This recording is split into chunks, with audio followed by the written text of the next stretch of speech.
বাজারের সংখ্যা অনেক বেড়ে যাবে, ঘন ঘন বাজার হবে। বাজার হওয়ার উদ্দেশ্য হইল যেখানে মানুষের জমায়েত হয়, মানুষ এক জায়গাতে বসে আড্ডা দেয়, এটাকে বাজার বলা হয়। এরকমের সংখ্যা বেড়ে যাবে। আমি ছোটোবেলা দেখেছি, আমাদের বাড়ি তো সতরা চন্দ্রপুর, ওইখান থেকে মানুষ কসবা এসে বাজার করে তারপরে আবার নিয়ে যেত। সপ্তাহে একদিন বাজার ছিল, কসবা এসে বাজার করছে।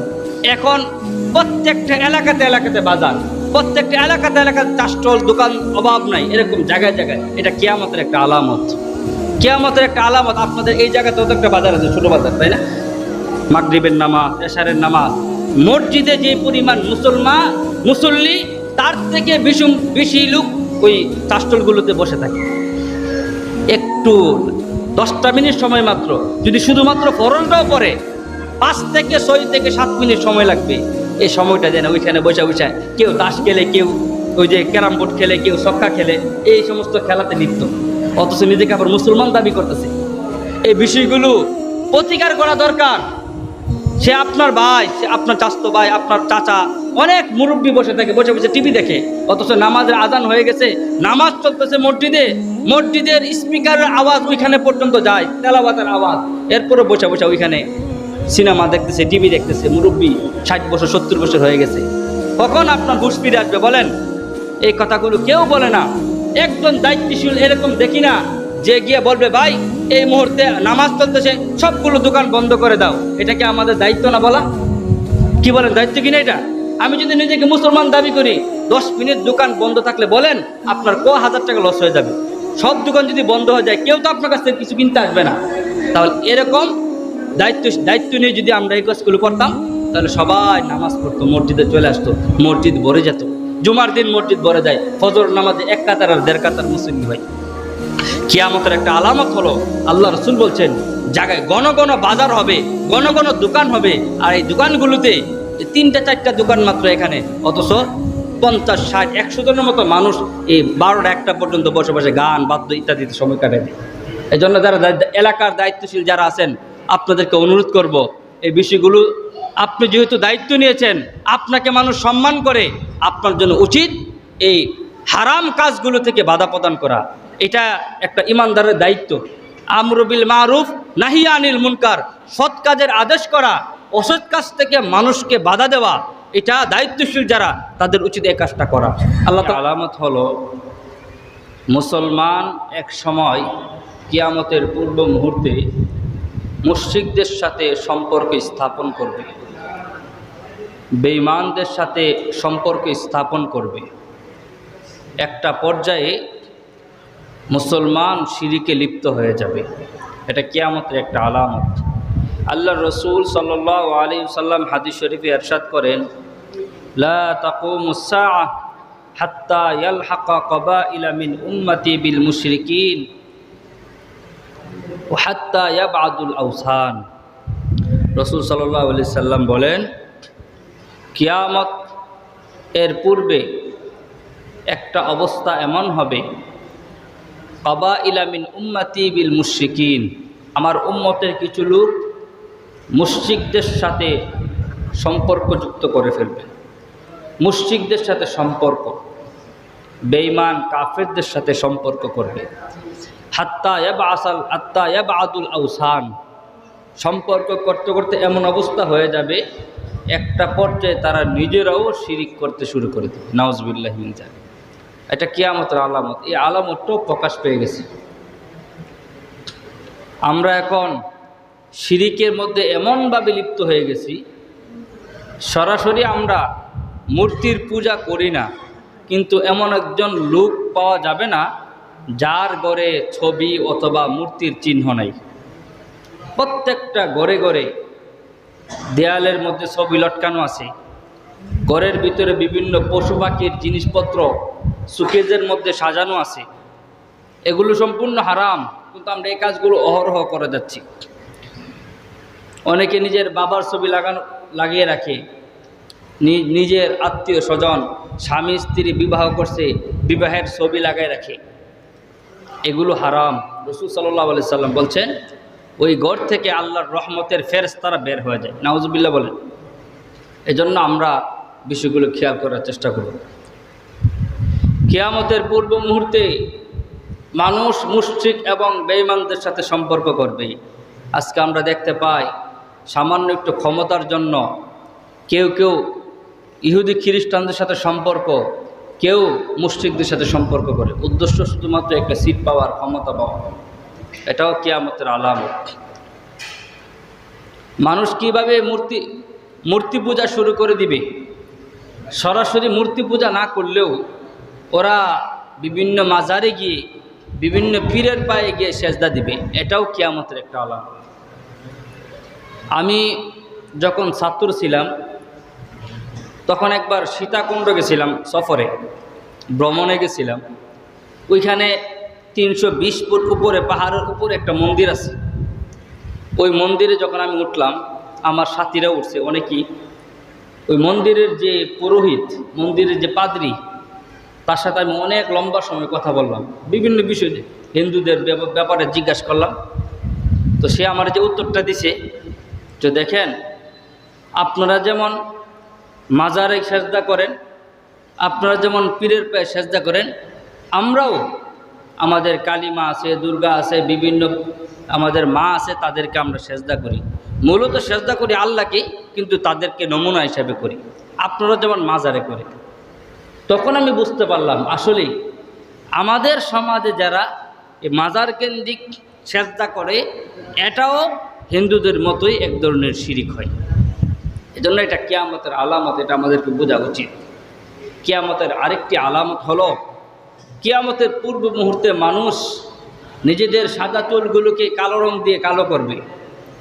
অনেকে আছেন 50 বছর 60 বছর হয়ে গেছে, এখন তার চুল পেকে গেছে, দাড়ি পেকে গেছে, এখন নিজেকে যুবক বোঝানোর জন্য দাড়িগুলোতে কালো মেহেন্দি দেয়। রসুল সাল্লাল্লাহু আলাইহি সাল্লাম এটাকে হারাম করেছে।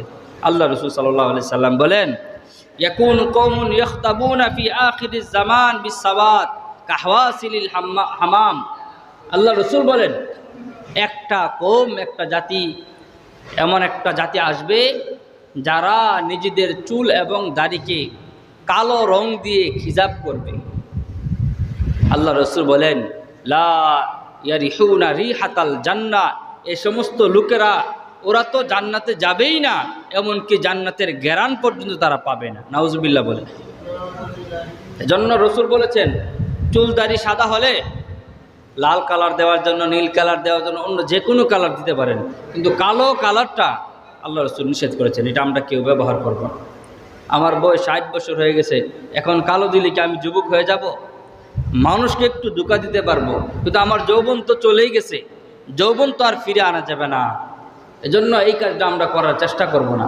দরকার হলে দাড়িতে, চুলের মধ্যে আমরা মেহেদি দিব, যেটা আল্লাহ রসুল দিয়েছেন, সাহাবায়ে কেরাম দিয়েছেন।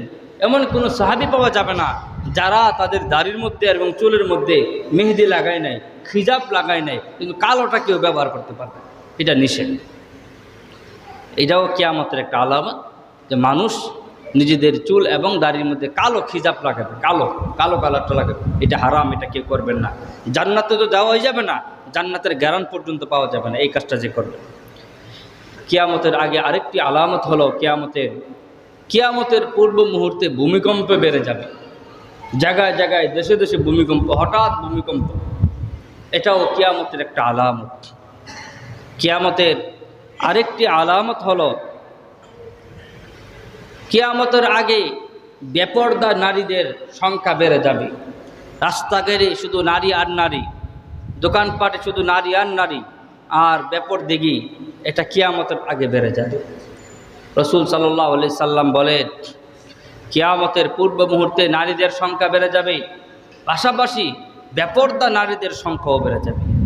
কিছু নারী এমন হবে, ওরা পোশাক পরবে ঠিক, পোশাক পরেও তারা উলঙ্গ থাকবে। আল্লাহ রসুল সাল্লাল্লাহু আলাইহি ওয়াসাল্লাম হাদিসে ইরশাদ করেছেন, নিসাউন কাসিয়াতুন আরিয়াতুন মুমিলাতুন মাইলাতুন।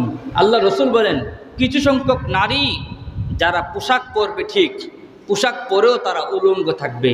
ওরা নিজেদেরকে পুরুষের দিকে আকৃষ্ট করবে, আবার পুরুষদেরকেও তাদের দিকে আকৃষ্ট করাবে। নাউজুবিল্লাহ বলে। এই হাদিসের ব্যাখ্যায় মুহাদ্দিসিন কেরাম ব্যাখ্যা বলছেন, পোশাক পরেও কিভাবে উলঙ্গ থাকে। এটা দুই ধরনের পোশাক হইতে পারে। যে পোশাকগুলো পরলেও নারীকে উলঙ্গ মনে হবে।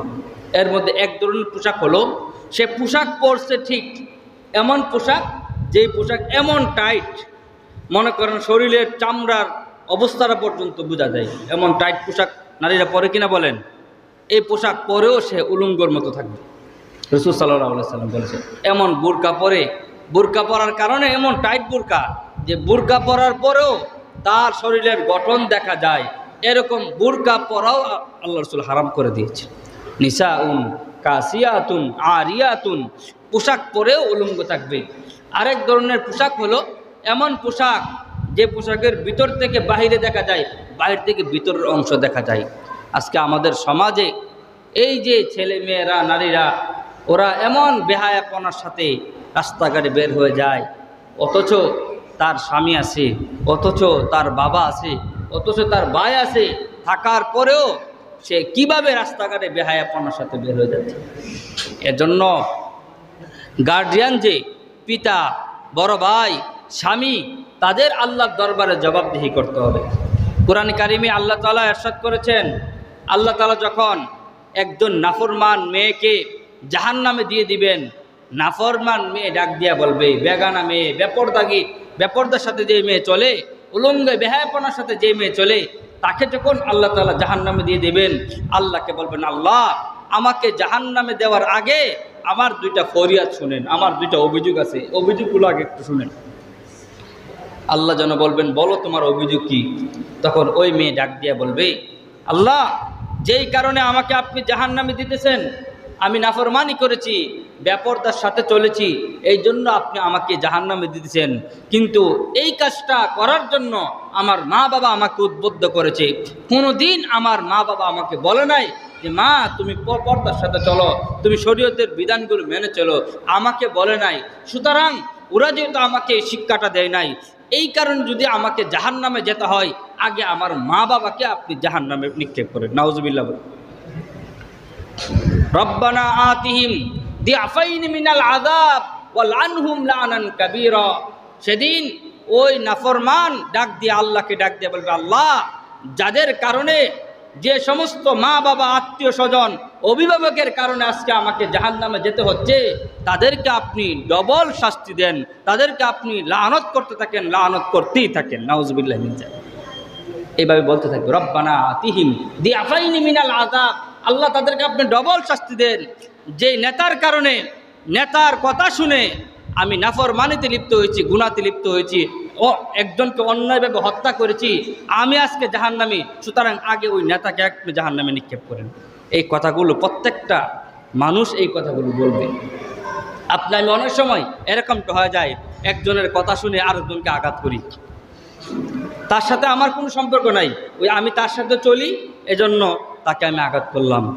এই কারণে যদি আমাকে জাহান্নামে যেতে হয়, যার কথা মেনে আমি এই কাজটা করলাম, তাকেও জাহান্নামে যাওয়ার জন্য ওই ব্যক্তি আদেশ করবে।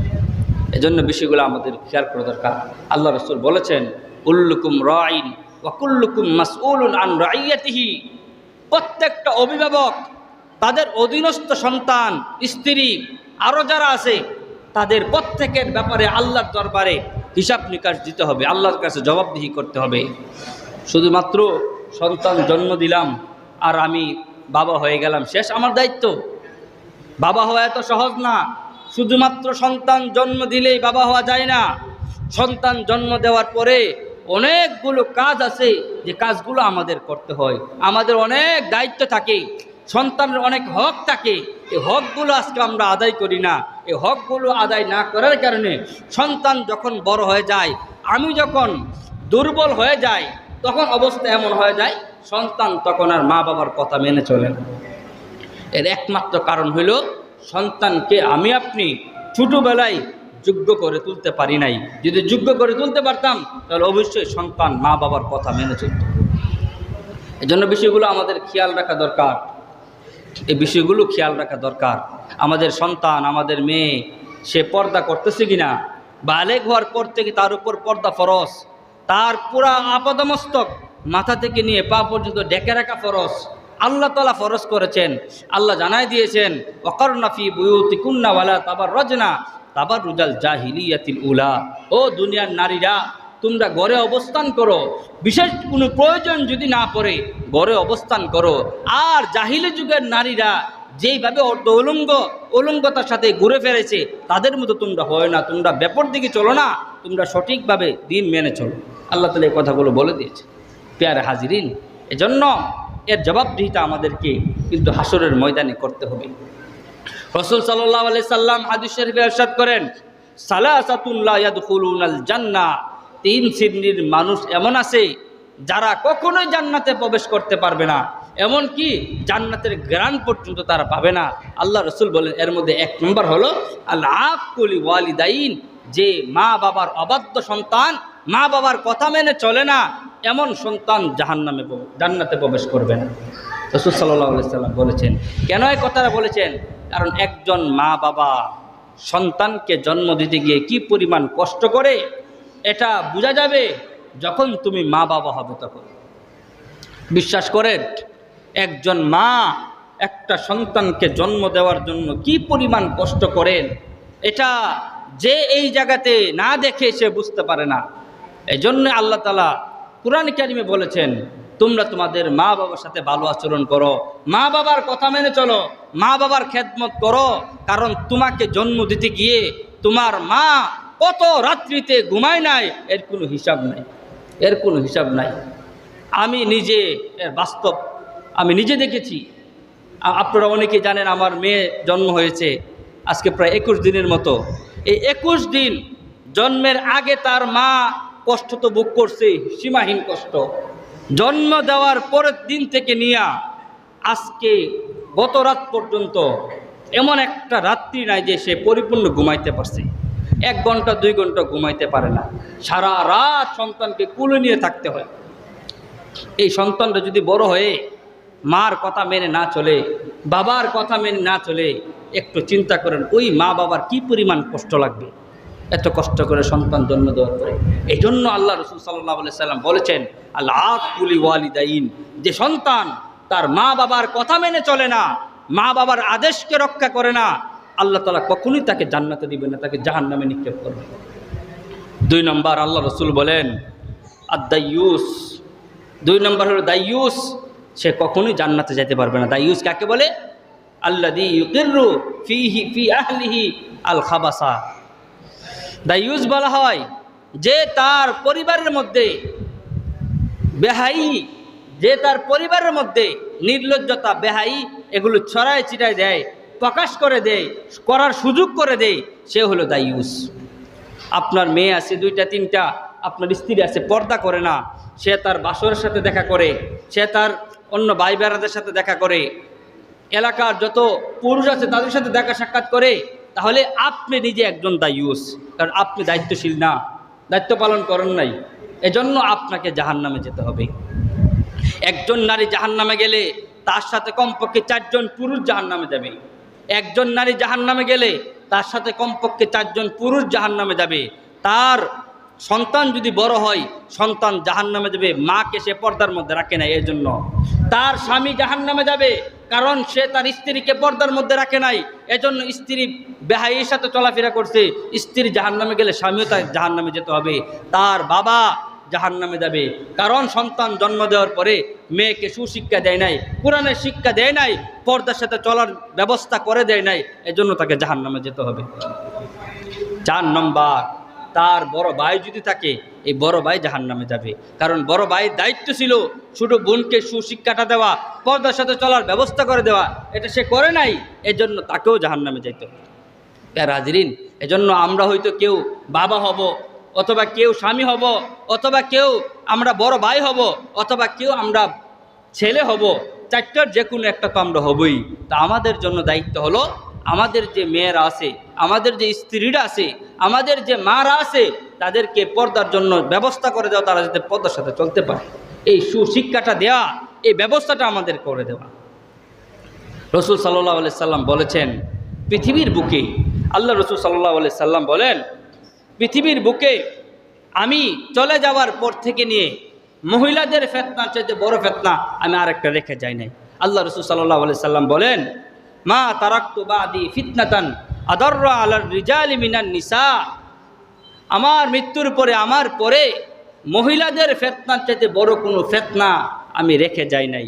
মানে আল্লাহ রাসূল বুঝাইলেন, দেখো বেগানা নারী, এই বেগানা নারীর ফিতনা পৃথিবীতে যত ফিতনা আছে সবচেয়ে বড় ফিতনা হলো বেগানা নারীর ফিতনা।